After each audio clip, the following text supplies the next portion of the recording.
Assalamualaikum warahmatullahi wabarakatuh. Alhamdulillah wassalatu wassalamu ala Rasulillah. Saudaraku yang dirahmati Allah Subhanahu wa taala, kita akan lanjutkan pembahasan kita pada kitab Riyadhus Shalihin, dan pada kesempatan ini kita akan membahas tentang bab menjaga amal soleh. Kita akan bahas tentang bab amal soleh, ya, menjaga amal soleh. Kita langsung saja pada hadis yang pertama dari Umar bin Al-Khattab radhiyallahu anhu. Ia berkata, Rasulullah shallallahu alaihi wasallam bersabda, barang siapa yang tertidur tidak membaca hizibnya, bacaan wirid yang biasa dia baca, atau bacaan lain pada waktu malam, kemudian ia membacanya pada waktu antara salat subuh dan zuhur, maka ia dicatat seolah-olah membacanya pada waktu malam. Ini ya, bagi orang yang sudah terbiasa membaca atau melakukan suatu ibadah, dan suatu ketika misalkan dia tertidur karena kecapean, lalu kemudian dia lakukan di waktu yang lain, nah itu dia akan dicatat seperti orang yang dia melakukan ibadah yang biasa yang dia lakukan pada hari, jam, atau pada hari tersebut. Dari Abdullah bin Amr bin Al-As radhiyallahu anhuma, dia berkata, Rasulullah shallallahu alaihi wasallam bersabda kepadaku, wahai Abdullah, janganlah seperti fulan. Dahulu dia bangun malam, tetapi kemudian meninggalkan sholat malam. Kita lanjutkan hadisnya. Dari Aisyah radhiyallahu anhu, dia berkata, Rasulullah shallallahu alaihi wasallam ketika tertinggal sholat malam karena sakit atau yang lainnya, maka beliau sholat pada siang harinya 12 rakaat. Kita bahas dulu tadi yang pertama, ya. Janganlah seperti fulan, dahulu dia bangun malam tetapi kemudian meninggalkan sholat malam.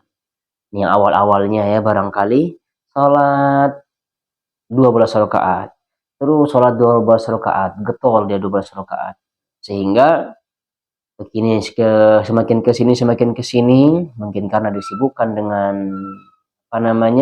dengan kegiatan-kegiatan duniawi dan yang lainnya, sehingga dia tidak meneruskan dan dia tidak melanjutkan kebiasaan dia, sholat sunnah di sepertiga malam tersebut.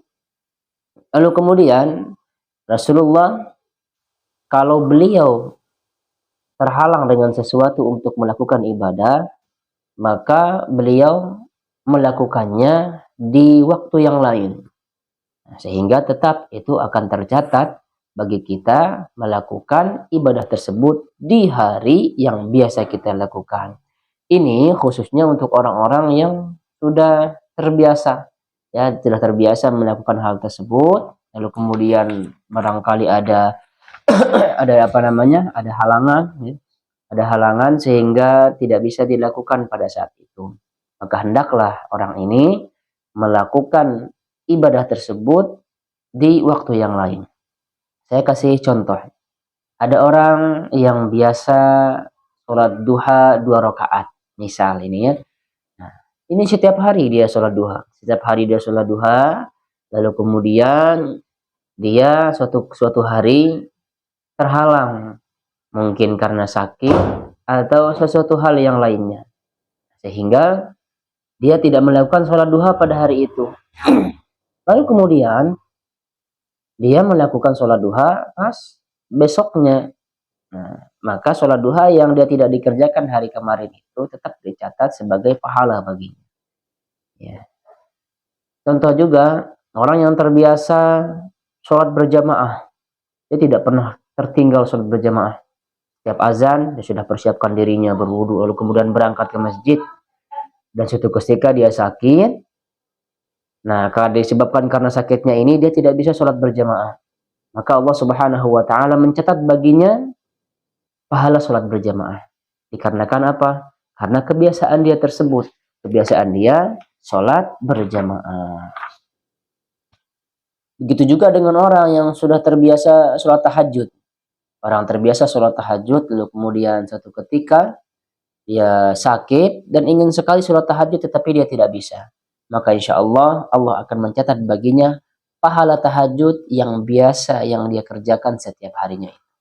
Nah, karenanya bagi kita yang biasa mendawamkan, yang biasa melakukan perkara-perkara yang sunnah, ya, lalu kemudian suatu ketika dia tidak bisa melakukannya, maka tetap Allah akan mencatat pahala baginya. Tentunya dengan catatan bahwa hal tersebut tidak disengaja.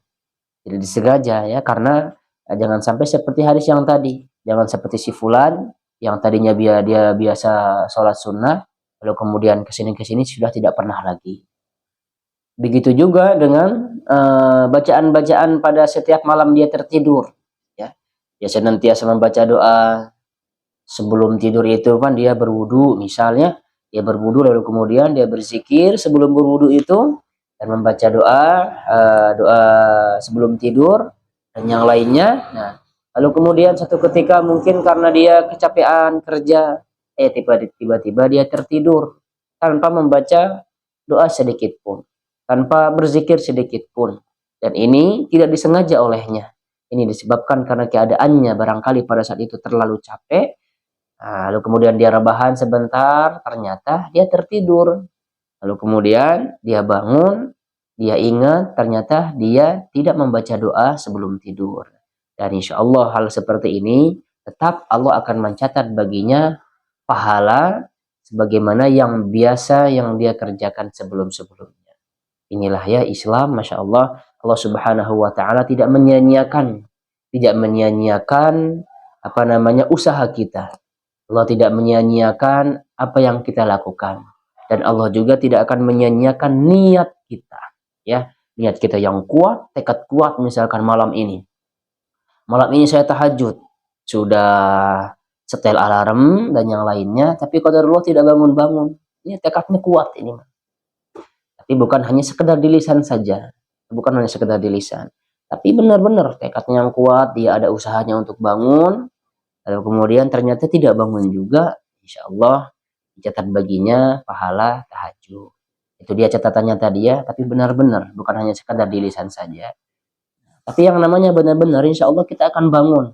Kalau niat kita benar, kita mau tahajud gitu ya, kita tidak setel alarm pun, ya biasanya kita bangun. Ya. Apalagi ada jadwal, misalnya ada jadwal sebelum subuh, kita tidak setel alarm juga, pasti kita bangun sebelum subuh. Kenapa? Kadang alam bawah sadar kita juga membangunkan kita. Ya, kita tiba-tiba bangun sebelum subuh begitu. Nah, insya Allah karena dibarengi dengan tekad yang kuat dan berusaha untuk bangun sebelum subuh. Nah, begitu juga dengan sholat sunnah yang lainnya. Sholat sunnah sebelum subuh misalkan 2 rakaat ya fajar. Nah, kita tidak melakukannya mungkin karena kita kesiangan atau terlambat bangun, ternyata kita bangunnya di masjid itu orang-orang sudah rakaat pertama. Lalu kemudian kita ke masjid ya, dan mendapati imam belum ruku di rakaat kedua, dan alhamdulillah kita ikut berjamaah. Tetapi kita tidak sholat sunnah 2 rakaat yang biasa kita lakukan. Maka para ulama berijma bahwa dia sholat ya setelah melakukan sholat berjamaah tersebut. Tentunya setelah dia berzikir, lalu kemudian dia sholat 2 rakaat dikodok. Nah, sholat 2 rakaat fajar itu dikodok setelah sholat berjamaah. Insya Allah itu akan dicatat baginya pahala sholat sunnah 2 rakaat fajar itu.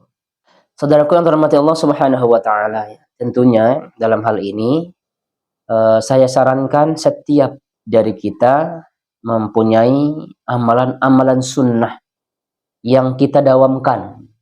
Ada orang yang kiranya dititipkan oleh Allah Subhanahu wa Ta'ala dengan harta yang banyak, maka dia dawamkan untuk bersedekah setiap harinya. Ada orang yang tidak bisa bersedekah setiap harinya, maka dia dawamkan puasa Senin Kamis. Ada orang yang tidak bisa berpuasa Senin Kamis secara rutin, maka cari sunnah yang lain. Rawatib misalkan tidak tertinggal, silahkan dilakukan. Atau sholat tahajud, silahkan dilakukan, dawamkan. Atau tidak bisa sholat tahajud, silahkan lakukan sholat duha 2 rakaat. Tidak bisa juga sholat duha 2 rakaat, silahkan dawamkan berwudu. Dan senantiasa setiap berhadas lalu kemudian kita berwudu, kemudian kita berwudu. Ya. Kita batal lagi, wudu lagi, batal lagi, wudu lagi. Ya, di dalam Islam banyak sekali ya jalan kita untuk meniti kebaikan, untuk mendulang pahala dari berbagai hal ya. Yang sunnah-sunnah ini banyak. Ketika dia duduk dia berzikir. Ketika dia apa namanya? Nah, begitulah ya. Nah, ada orang yang tidak bisa demikian, maka dia dawamkan setiap malam, misalnya setelah sholat maghrib, dia baca Al-Quran, atau setiap harinya dia baca Al-Quran. Terserah, mau di waktu zuhur, asar, maghrib, isya, subuh, nah, mangga itu mata langkung. Yang penting, harusnya setiap dari kita yang mengaku dirinya muslim, beriman, hendaklah dia memiliki suatu amalan yang dia dawamkan setiap harinya. Ya, gitu ya. Sehingga kita akan mendapatkan pahala setiap harinya, dicatat oleh malaikat yang ditugaskan oleh Allah Subhanahu wa taala di sebelah kanan kita ini, mencatat apa yang kita dawamkan setiap harinya tersebut. Mudah-mudahan ini ada manfaatnya. Subhanakallahumma wa bihamdika asyhadu an la ilaha illa anta astaghfiruka wa atubu ilaik. Assalamualaikum warahmatullahi wabarakatuh.